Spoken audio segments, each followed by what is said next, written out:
explica algo más o menos así, muy cortito, lo cuento, un minimísimo resumen. Si un médico le piden que le baje la fiebre a un paciente y el médico dice, yo le voy a bajar la fiebre, saca un revólver y le pega un tiro en la frente. ¿La fiebre baja? Y sí, la fiebre baja. ¿Va a tener a alguien contento? No. Un poco lo que él dice es, sí, Milei bajó la inflación, pero destrozó ingresos de una manera brutal, destrozó actividad económica, destrozó todo. ¿Cuánto la gente le va a festejar la baja de la inflación con semejante desastre que le hizo en la vida a la gente? Les paró un desastre, pero le armó tal vez un desastre peor, que es no llegar a fin de mes. Bueno, miren esto, encima todo lo hizo Milei con un objetivo, bajar la inflación. ¿La bajó? Sí, la bajó. ¿La bajó a niveles internacionales? No. ¿Y ahora qué está pasando? Se acerca octubre, que todo esto es para llegar a octubre con baja inflación, y la inflación está creciendo. Porque vamos a tener, julio va a ser más alto que junio, y agosto va a ser más alto que julio. Fabián Amico es economista, coordinador del Instituto Estadístico de los Trabajadores. Ellos miden la inflación de los trabajadores.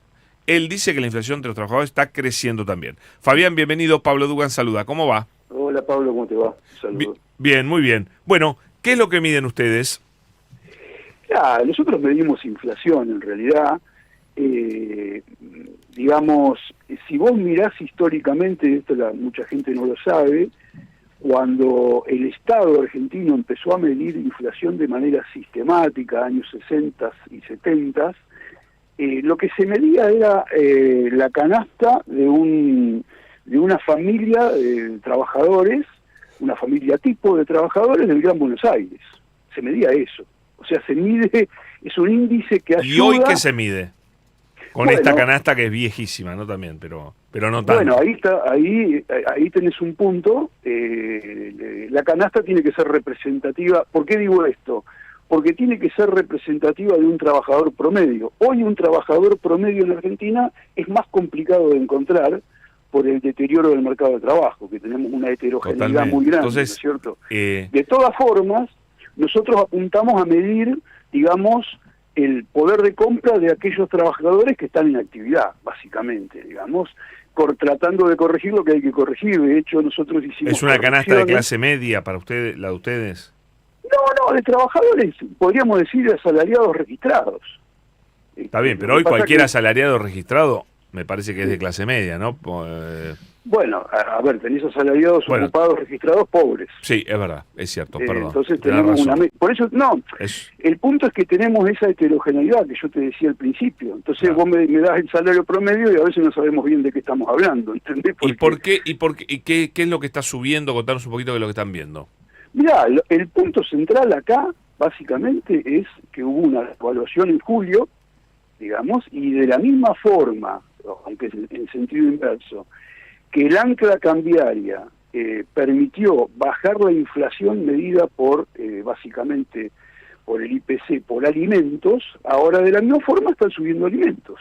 La inflación de alimentos triplicó la variación del mes anterior, según nuestro relevamiento, y como vos bien Perdón, la inflación de alimentos triplicó Claro, la variación. La variación. Nosotros habíamos tenido un 0, algo, si no me acuerdo, me estoy acordando de memoria, 0,6 del index, y ahora tenemos un 1,9, digamos. O sea, es un número, una aceleración muy importante, que en el índice promedio se ve compensado porque hay una deflación de los precios textiles, obra de la apertura económica, básicamente, y tenés algunos, digamos, el efecto benéfico de algunos precios estacionales que también jugaron a la baja.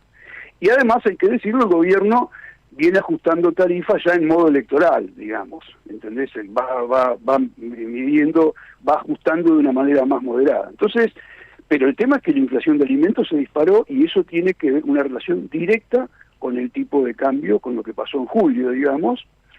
E insisto con esto, es un... ¿Llegó a ser todo julio o un poco de agosto también? ¿Cómo? ¿Eso va a impactar en la inflación de julio o en la de agosto? No, por eso te digo, es un impacto inicial que se está mostrando en julio, pero que va a tener una seguidilla y va a seguir en agosto. Claro. Permitime agregar un punto más. Nosotros no lo medimos porque no aparece directamente, explícitamente en un índice de precios del consumidor. Pero el otro efecto que tiene la devaluación es sobre el costo de los insumos importados.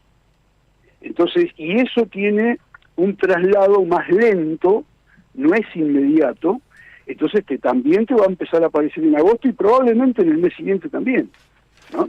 Entonces, sacá la cuenta que hoy la Argentina, para producir una unidad de Producto Bruto Interno, tiene que importar una cuarta parte de insumos importados. Si vos devaluaste, aumentaste el tipo de cambio 14% en julio, hace una cuentita de almacenero. O sea, te da un impacto relevante. Las empresas muy probablemente lo empiecen a trasladar no inmediatamente, sino lentamente, y además eso tiene un efecto acumulativo porque la empresa que produce con un insumo importado después le vende con aumento de precio a una empresa argentina que también tiene que usar ese insumo.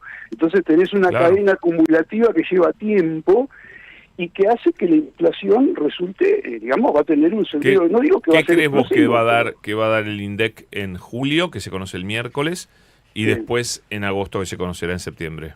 Exacto. ¿Qué crees que va a dar?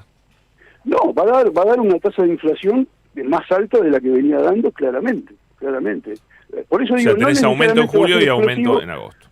Porque hay un tema que permitime 30 segundos para explicarlo, porque es muy importante. Viste que todo el mundo está discutiendo ahora que el pass-through, el repase del efecto del tipo de cambio a la inflación ahora es más bajo, no se sabe bien, nadie te explica muy bien por qué.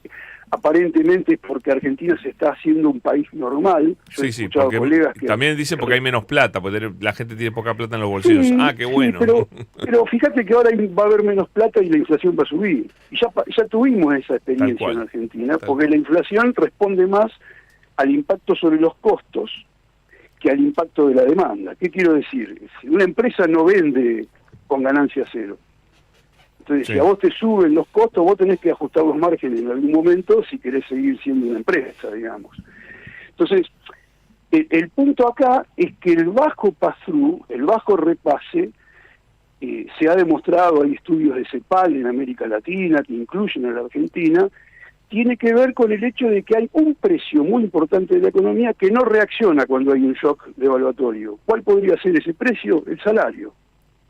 Entonces, si vos tenés que los salarios nominales no ajustan, y parece que el gobierno viene siendo exitoso en esto de mandar a la baja el ajuste de los salarios, están ajustando menos del 1% mensual, con una inflación más alta, el efecto va a ser una inflación que no va a subir mucho, por esto que te estoy diciendo, pero que va a provocar una fuerte caída del salario real de acá a las elecciones, probablemente. Sí, interesante eso, Fabián, Muchas gracias. Bueno. Un abrazo grande, Chau. Fabián Amico, economista, coordinador del Instituto Estadístico de los Trabajadores. Claro, todo indica que el gobierno va a llegar con una mucho peor economía a octubre. ¿Cuánto peor? Lo estamos viendo.